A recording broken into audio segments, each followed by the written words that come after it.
அசுரர்கள் கூட்டத்துக்கு தலைவனாக அங்க 3 அசுரர்கள் ஆண்டு வந்தார்கள்.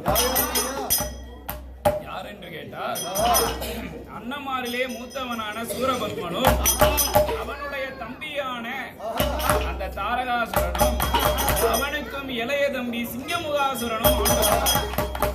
இந்த 3 பேருக்கும் ஒரு ஆசை வந்தது. என்ன ஆசைன்னா, இந்த அசுரர்களுக்கு தலைவராக இருக்கிறோமே, இந்த 14 லோகத்தையும் நாம ஆண்டால் எப்படி இருக்கும்?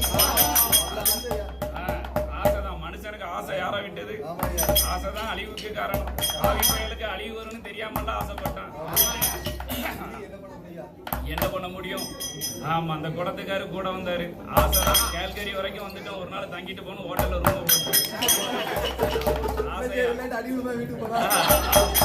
யார விட்டது? ஆமா, அப்படி அந்த ஆதி பாதாள லோகத்தை ஆண்டு வரக்கூடிய அசுரர்களுக்கு அங்க என்ன ஒரு ஆசை வந்தது தெரியுமா? இந்த 14 லோகத்தை நான் தான் ஆள வேண்டும் என்று. அது மட்டுமா, தேவர்கள், மூவர்கள், முனிவர்கள், சிவபெருமானையே அடக்கணும். அப்ப அண்ணன் தம்பி 3 பேரை கூப்பிட்டான். அப்பா, நம்ம சிவபெருமானையே அடக்கணும்னா என்ன பண்ணலாம்? அவர்கிட்ட போய் நேர சண்டையை போட்டுருமான்னு பார்த்தான். அவர் பெரிய பெரிய ஆயுதங்கள்லாம் வச்சிருக்காரு, சண்டை போட முடியுமா? அவர் என்ன குடத்துக்காரரா? வீட்டுல போய் சண்டை போட. ஆமா, அடக்கிடலாம். இங்க அதுக்கும் வழி கிடையாது. 3 பேரும் பார்த்தான். பசாம போய் நம்ம 3 பேரும் தவம் இருந்துடலாம். ஆண்டவனை நோக்கி மனம் இருந்தால் மார்க்கம் உண்டு, தவம் இருந்தால் என்ன என்று நினைத்து அந்த 3 பேரும் என்ன செய்தான் தெரியுமா? பாவி தலையே மொட்டைதானே அடித்தான். சண்டால அசுரமார்கள் சன்னியாசி கோலம் போட்டா. அவன் தாவி நல்ல உடையணிந்து அவன் உதிராஜ மாலை போட்டு நீரறியா நெத்தியெல்லாம் அவன் திருநீற்றால் பட்ட போட்டா. அவன் பட்டைக்கும் மேலே எல்லாம் அவன் சிந்தூர பொட்டு மீட்டான். அவன் கம்பமாக தோழி வைத்து அவன் காட்டுக்குள்ள மாறானே. அவன் 1000 முழங்கம்புடனே, அவன் 1000 முழங்கம்புடனே அவன் அந்த மனத்துக்குள்ள ஏகி வாரா.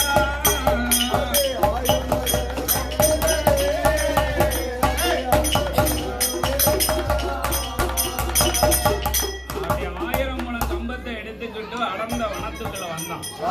அண்ணன் தம்பி 3 பேரும் வந்து அவன் அந்த தவச்சாலையை அலங்காரம் பண்ணனான்.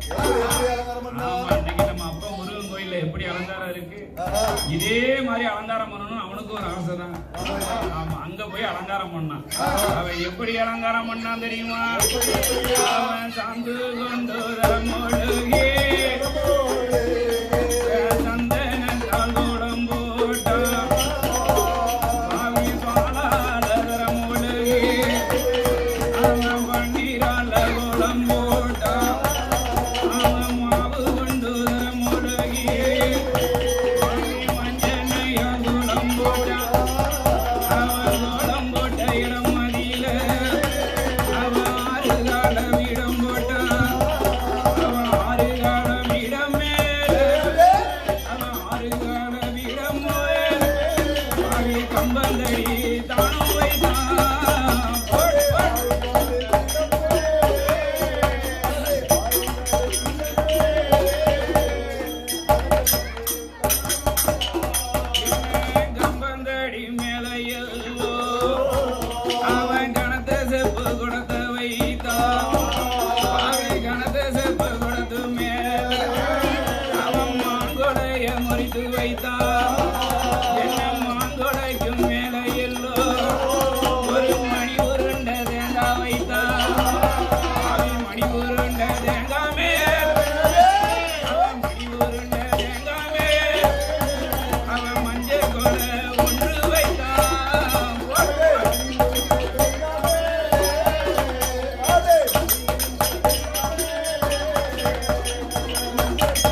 மணிக்கு மேல அவன் இனியா கொட்ட பாக்கும் வைத்தான் இனியா கொட்ட பாக்கும் மேல அவன் எட்டடுக்கு ஒன்று வைத்தான் அவன் எட்டடுக்கு மேல எல்லோ அவன் எட்டடுக்கு மேல எல்லோ ஒரு குறுக்கடுக்கு ஒன்று வைத்தான்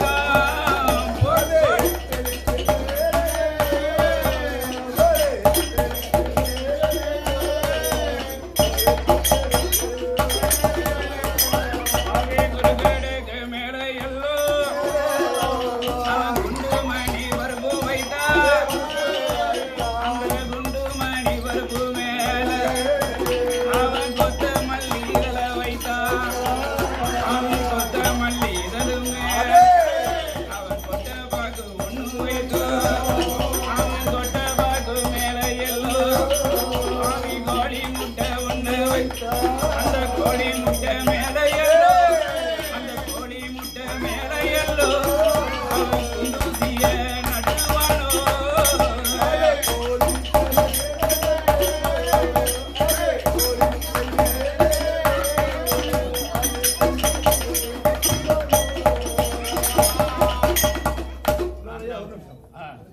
கோழி முட்டை மேல எப்படியா குண்டூசி?